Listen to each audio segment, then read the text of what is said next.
네, 할렐루야. 예, 반갑습니다. 여러분의 얼굴 뵈니까 얼굴이 환하고 다 밝으시네요. 하나님께서 여러분과 함께 하시는 줄 믿습니다. 저는 오늘 본문의 말씀을 가지고요, 기도로 미래를 준비하라 라는 제목으로 함께 은혜를 나누려고 합니다. 우리는 장래의 일을 알지 못합니다. 우리의 미래를 우리가 잘 알면 좋겠는데 잘 모르는 것이 우리 자신들입니다. 그렇지만 그럼에도 우리는 미래를 준비할 수가 있어요. 그 지혜로운 사람은 유비무환이라고 항상 내일을 미리 바라보고 준비하며 사는 사람입니다. 나라를 이끌어가는 왕이나 대통령도 이 나라의 미래를 볼 수 있는 눈이 있어야 됩니다. 앞으로 10년 뒤가 어떻게 될 것인가, 20년 뒤가 어떻게 될 것인가, 그걸 내다볼 수 있어야 되는 거죠. 마찬가지입니다. 우리들도 그래요. 우리들도 앞으로 우리가 미래가 어떻게 될 것인가, 그 미래를 바라볼 때 항상 긍정적이어야 돼요. 미래를 준비할 때 늘 낙심하고 우울하고 비관적이고 소망이 없이 그러면 안 되는 거예요. 그래서 이 미래를 대한 이 예견하는 것은 여러분, 하나님이 나와 함께 하실 것을 믿기 때문에 항상 소망을 품고 주를 섬기리이다. 시편 기자가 고백했던 것처럼 그렇게 소망을 가지고 미래를 바라보는 믿음을 가져야 됩니다. 자, 그래서 여러분, 오늘도 예수님은 자신의 십자가의 길을 알고 그 길을 준비하기 위해서 오늘 이 겟세마네 동산에 올라가시는 내용이 나와 있습니다. 자, 먼저 우리 첫 번째 생각해야 될 것은 이 십자가의 길은 이미 마음으로부터 시작되었어요. 예수님의 마음으로부터 시작되었습니다. 예수님이 고난의 첫걸음, 그 걸음이 이제 유월절이 지나고 이제 바로 이제 날이 밝으면 십자가의 그 사형틀로 걸어가는 그 시간부터가 고난의 길이 아니고, 예수님께서 이미 마음에 자신이 어떻게 죽을지를 알고 계셨던 거예요. 모르고 당하면 차라리 고통도 없을 텐데 알고 당하니까 더 괴로운 겁니다. 또 그 죽음이 보통 죽음입니까? 보통 죽음이 아니잖아요. 그 죽음은 역사상에 유례가 없는 끔찍한 사형 제도를 통해서 죽임을 당하는 겁니다. 그냥 칼에 맞아서 목이 잘려서 죽는다든지 창에 찔려서 죽는다든지 이런 것들은 사실 찔리는 그 순간에 잠시 고통 외에는 없는 거잖아요. 그런데 이 십자가의 사형틀은 이건 정말 괴로운 거예요.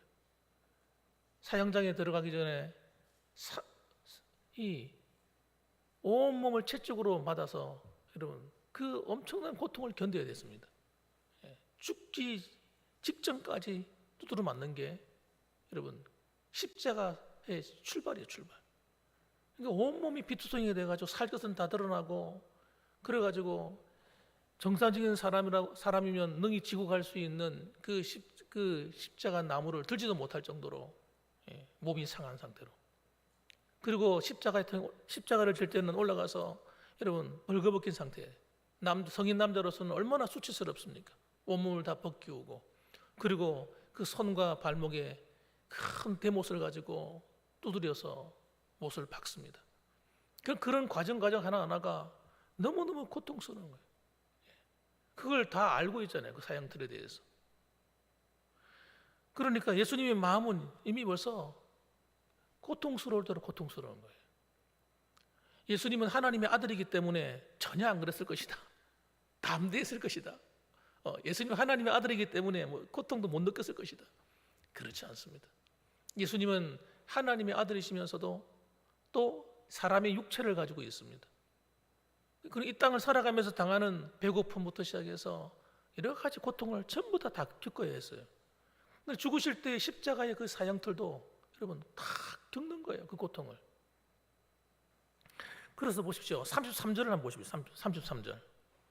33절을 보게 되면 이렇게 말합니다. 심히 놀라시며 슬퍼하사. 심히 놀라시며 슬퍼하사. 그 마음의 눌림이 얼마나 고통스러웠는지 심히 놀라시며 고통스러워했다. 주님께서는 그렇게 기록하고 있는 것입니다. 이게 너무 정상적인 사람이죠. 어떻게 정상적인 사람이 아니고서야 아무런 감정도 못 느낄 수가 있습니까? 정상적인 거죠. 어떤 사람은 예수님이 그 정도 뭐 담대함도 없나? 그렇게 생각할지 모르지만 그런 문제가 아니에요. 그러니까 마음의 그 고통과 두려움, 사람이기 때문에 느끼는 겁니다. 34절도 보세요. 같이 한번 읽어보십시다. 34절 시작.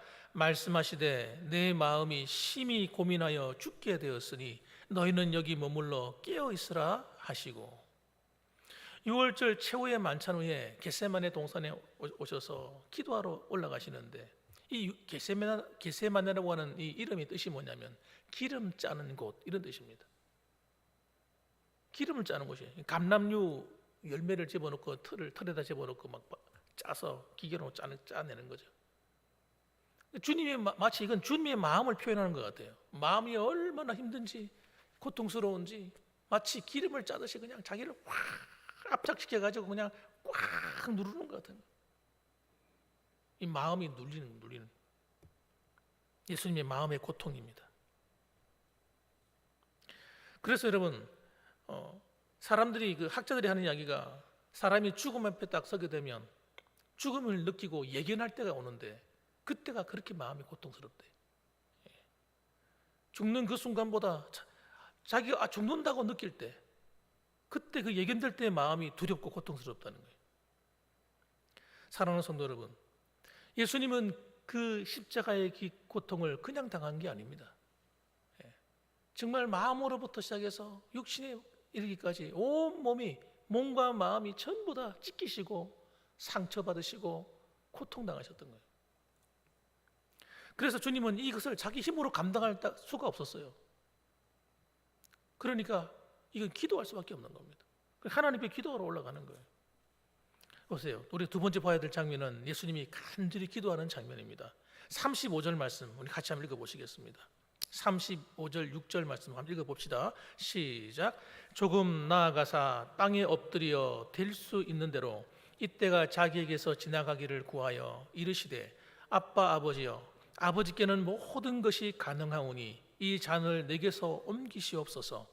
그러나 나의 원대로 마시옵고 아버지의 원대로 하옵소서 하시고, 예수님께서 기도하러 올라가시는데 그 기도하는 내용을 보면요, 정말 우리와 별반 다르지 않아요.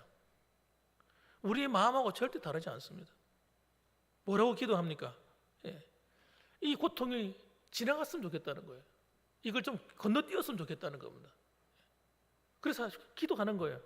아빠 아버지요, 하나님 아빠, 이렇게 부르는 겁니다. 아버지께는 모든 것이 가능하니까 이 고통의 잔을 옮겨주시고 좀 지나갈 수 있게 도와주십시오. 이게 정말 사람다운 고백 아닙니까? 그러면서 하시는 말씀이 뭐라고 말씀하시냐면 나의 원대로 마시옵고 아버지의 원대로, 아버지 뜻대로 하옵소서. 정말 인간적인 마음이죠. 앞에 나오는 말은 인간적인 마음이에요.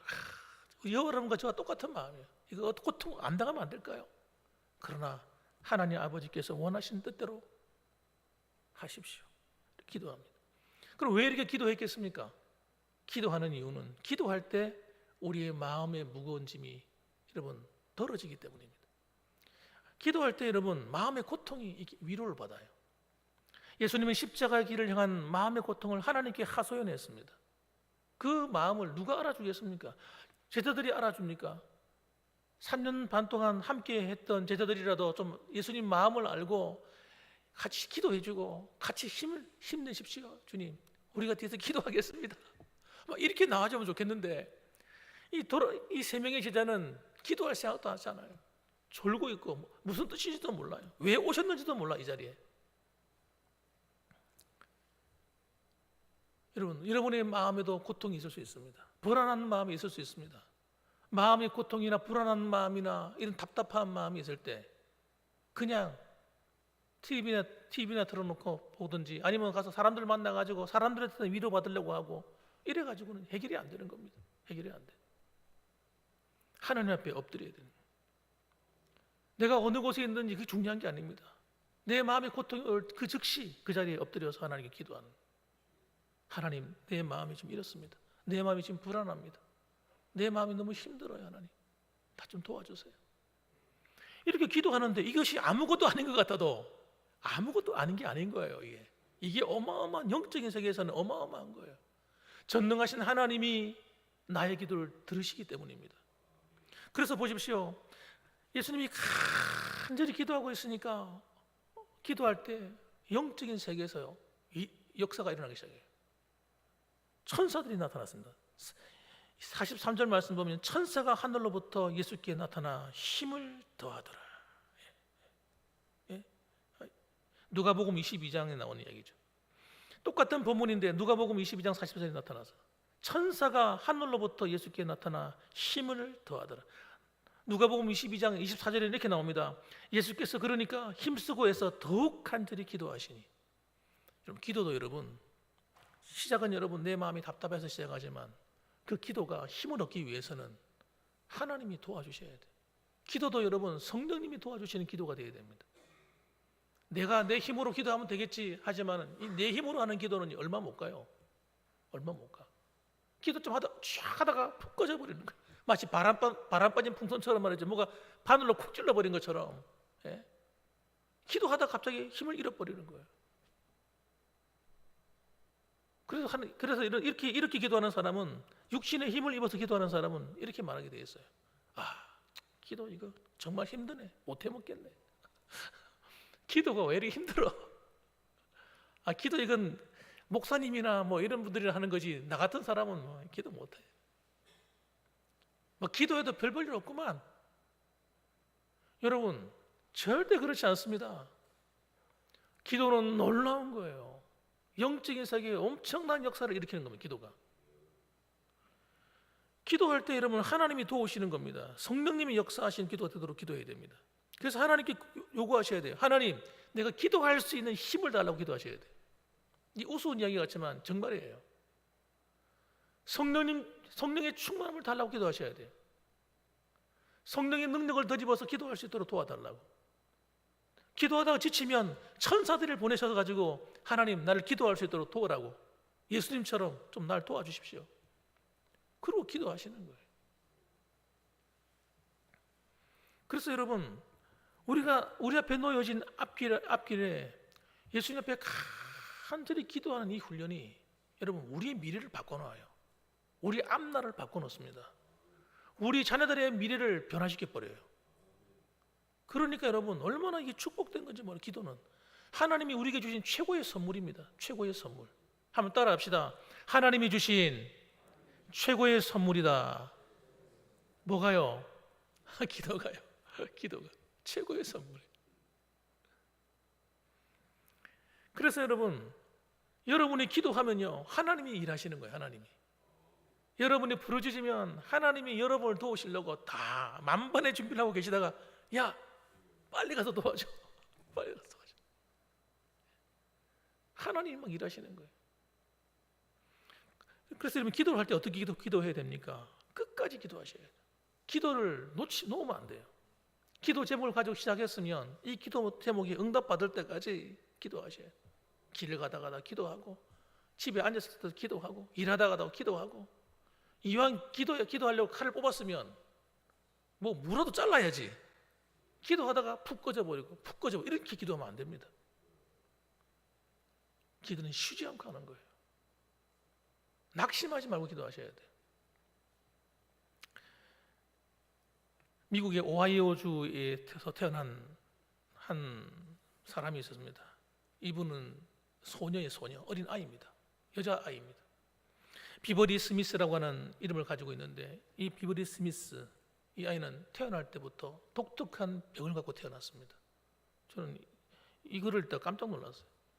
머리를 다쳤는데 피가 막 흘러내려요. 그런데 고통을 못 느끼는 거예요. 뜨거운 물에 손을 집어넣습니다. 화상을 입었습니다. 그런데 엄마가 난리가 났죠. 이게 무슨 일이야? 이 아이가 울지를 않는 거예요. 고통을 못 느끼는 거예요. 얘가 잘 참아서 그런 게 아닙니다. 아픔을 못 느끼는 병에 걸린 겁니다. 의사들이 하는 이야기가 이 아이는 중추신경에 이상이 있는 것 같습니다. 그래서 이 아이를 고치려고 하지만 고칠 다른 방법이 없다는 거예요. 이 소년은 아픔을 느끼지 못하기 때문에 심각한 문제가 생길 수가 있습니다.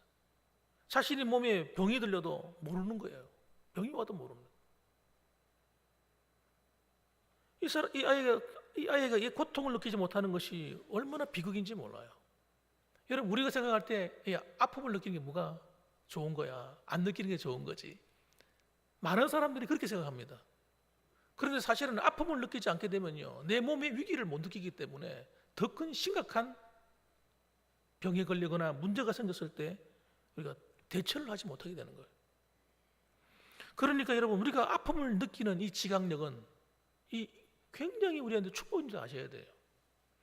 여러분, 우리가 살아가면서 여러분 아픔을 느껴야 병원도 가고 치료도 받고 더 심각한 병도 알게 되어서 빨리빨리 고치게 되는 겁니다.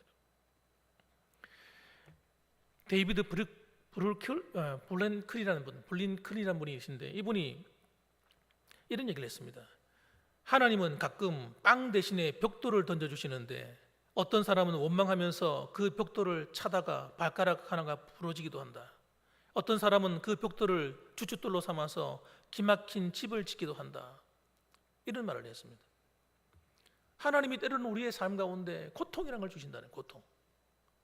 이건 나한테 필요 없는 건데 하나님 왜 고통 주십니까? 좀 좋은 것만 주시죠. 이렇게 우리는 이야기하고 싶은데, 하나님이 때로는 먹을 걸 달라 하는데 돌덩이를 던져준다는 거예요. 벽돌 한 장 툭. 화가 나서, 기분 나빠서, 에이 알라도 참 그러다가 발가락이 부러진다. 여러분, 불평 한다고 해서 해결될 문제가 아닌 거예요. 하나님 왜 나에게 이런 고통을 주셨을까? 그래서 그 사람은 여러분 그걸 가지고 어떻게 해요? 자기 인생을 집을 짓는 그 기초돌로 쓴다는 거예요. 그런 걸 모아다. 그래서 더 나은 인생이 되는 거예요. 기가 막힌 아름다운 인생을 사는 사람이 있는 거예요. 그래서 몸이 아프거나 이런 문제, 어려움을 만났다고 해서 우리가 잘못되는 게 아닙니다. 그것을 어떻게 대처하는가, 어떠한 마음으로 그것을 대하는가에 따라서 여러분 우리 인생은 완전히 달라지는 거예요. 완전히 달라지는 거예요. 태평양 전쟁 때 일본인 귀족이 3사람이 있었다고 합니다. 이 전쟁을 피해서 어디로 도망갈까? 다른 사람은 막 전쟁터에 끌려가고 이러니까 자기들은 안 죽으려고 그 일본의 귀족들이 모여서 다 의논해가지고 가장 안전한 곳을 찾아보니까 아무도 안 찾아다니는 섬 오키나와, 그곳에 들어가자, 그렇게 된 거예요. 그래서 이 사람들이 배를 타고 몰래 가가지고 오키나와 섬으로 들어갔습니다. 그런데 웬걸, 여러분 그 오키나와가 가장 심각한 전쟁의 소용돌이 들어가서 격전지가 되고 말았습니다. 여러분, 사람의 일은 모르는 거예요. 피한다고 되는 문제가 아닙니다. 이 어려움을 피하고 나면 다 잘 되겠지, 안 그렇습니다. 여러분, 어려움이 올 때 어려움을 여러분 우리가 피하고 무서워하고 두려워하면 안 돼요. 이걸 이겨내야지. 그걸 돌파해내야 돼요. 그런 마음을 가져야 됩니다, 여러분. 그래서 여러분, 인생에 어둠이나 아픔이나 고통이 왔다고 벌벌벌 떠는 사람은 여러분 어리석은 사람인 거예요. 그 어려움이 나를 무너뜨리는 게 아닙니다. 그걸 어떻게 대처하는가에 따라서 내 인생이 잘 될 수도 있고 안 될 수도 있는 거예요. 이 세상 어디에도 안전한 곳은 없습니다, 여러분. 그러나 어떤 어려움이 와도 우리에게 진짜 안전한 곳이 있습니다. 그것이 어디입니까? 따라합시다. 하나님의 품이다. 하나님 품에 안기면 돼요. 하나님께 나아가서 안겨보세요. 어떻게 해요? 기도로 안겨버리는 것이. 오늘 주님 보세요. 아빠, 아버지요. 아빠, 아버지. 여러분, 예수님이 하시는 말씀이에요. 이 아빠라는 말이 여러분 우리가 생각할 때 애들이 하는 말이잖아요. 애들이 요즘 아버지한테 아빠 이러잖아요. 이게 유행이 돼가지고 요즘은 좀 나이가 좀 들어도요, 아버지를 아버지 안 부르고 아빠 하는 친구들이 있어요. 그 아버지가 야 아빠 부르지 마 이렇게 말하는 아버지는 없어. 안 그렇습니까? 이 버릇 나쁜 녀석 이리 와 해초리 맞아라 이러지 않는다니까. 아빠 하는데 여러분 이 말이 너무 친근한 거예요. 옛날 우리 뭐 조선시대나 이럴 때는 아주 버릇없는 말처럼 들릴지 모르겠습니다만은 요즘 우리가 들을 때는 너무 친근한 사이에 아버지하고 자녀 사이가 아주 친근할수록 언어도 그렇게 바뀌는 거예요. 예수님도 여러분 하나님 아버지가 얼마나 친하면 아빠 아버지라 불렀겠습니까? 우리도 하나님 앞에 아빠, 아버지라 부르시기 바랍니다. 예, 아빠, 아버지. 하나님 아버지한테 아이고 내가 어떻게 아버지한테 아빠라 불러? 아이고 버릇없이 이렇게 생각할 수 있겠죠. 그게 여러분 하나님과 나 사이에 거리가 먼 겁니다. 거리가 멀어요. 하나님을 정말 가까이 하게 되면 하나님 앞에 하나님 아빠라고 부르게 돼. 예수님도 그렇게 부르잖아요. 예수님도 아빠라 부르는데. 여러분 하나님 아버지의 품이 나의 피난처인 줄 믿으시기 바랍니다. 기도하는 자리가 내가 피난처에 들어가는 거예요. 여러분의 인생에 무슨 일을 만났습니까? 뭔가 마음이 답답하시고 우울하십니까? 그럴 때마다 여러분의 피난처가 되는 하나님 아버지께 맡기십시오. 그리고 그분 앞에 나가 기도하세요. 그래서 고난은 맞서서 이겨야 되는 것입니다. 이겨야 되는 거예요. 역경은 이겨내셔야 돼요. 피하면 될 문제가 아닙니다. 그래서 여러분 마지막으로 따라합시다. 깨어 기도하는 사람은 미래에 당할 시험을 이기게 된다. 37절 말씀 보세요.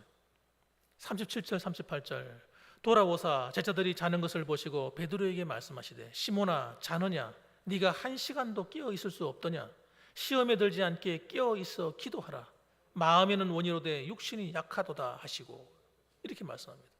예수님이 다른 제자들도 많이 있는데 베드로만 탁 집어가지고 베드로야 야 왜 자냐 일어나 기도 좀 해 이렇게 특별히 말씀을 합니다. 왜 그렇게 말씀했을까요? 앞으로 베드로에게 당할 시험을 주님이 아신 거예요. 아셨어요. 예수님을 배신하고 예수님 모른다고 부인하고 도망가고 아이고 주님 저는 주님을 위해서는 목숨도 아깝지 않습니다. 내 목숨도 내어놓겠습니다. 그리고 큰 소리 치고 다쳐놓고 아이고 비참하게도 자기 목숨을 구걸하기 위해서 도망다는 거예요. 여자들보다도 못해. 마리아보다도 못해. 막달라 마리아보다도 못해. 사랑하는 성도 여러분, 베드로가 기도해야 될 때를 놓쳤어요. 기도해야 될 때를 심각하게 생각하지 않았습니다. 그냥 평소와 똑같이 생각했어요. 평소와. 날이 항상 있겠지. 기도할 시간 항상 있는 거고. 지금 피곤해 죽겠는데 지금 뭐 기도하냐. 예수님도 유별나시네. 좀 피곤한데 좀 쉬시지.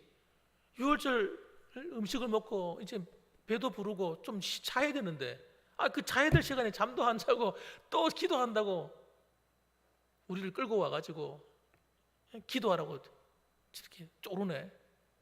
정말 우리 마음도 몰라주고 진짜. 어쩌면 베드로, 야고보, 요한 이 세 사람이 여러분 그렇게 마음으로 불평했을지 몰라요. 몰라서 그런 거 몰라서 앞으로 닥쳐올 일을 몰랐던 거예요. 그래서 여러분 주님께서 말씀하시는 이 말이 귀에 들어오지 않았던 겁니다. 마지막 세 번째 와서 또 보셨습니다. 41절에 보니까 또 자고 있는 거예요. 조는 게 아니라 자고 있는 거예요. 자고. 그래서 주님께서 말씀합니다. 이젠 됐다. 이제 그만 쉬어라. 안 되는 거죠. 어쩔 수 없는 거예요. 사랑하는 성도 여러분, 우리가 기도해야 될 때가 있습니다. 사람은 심어야 될 때가 있고 거둘 때가 있는 겁니다. 이 시기를 놓치면 농사가 안 됩니다. 제가 우리 교회 와가지고 우리 집사님들이나 우리 장로님들이나 하는 얘기를 간혹 듣습니다. 듣고 있으면 그런 얘기 하더라고요.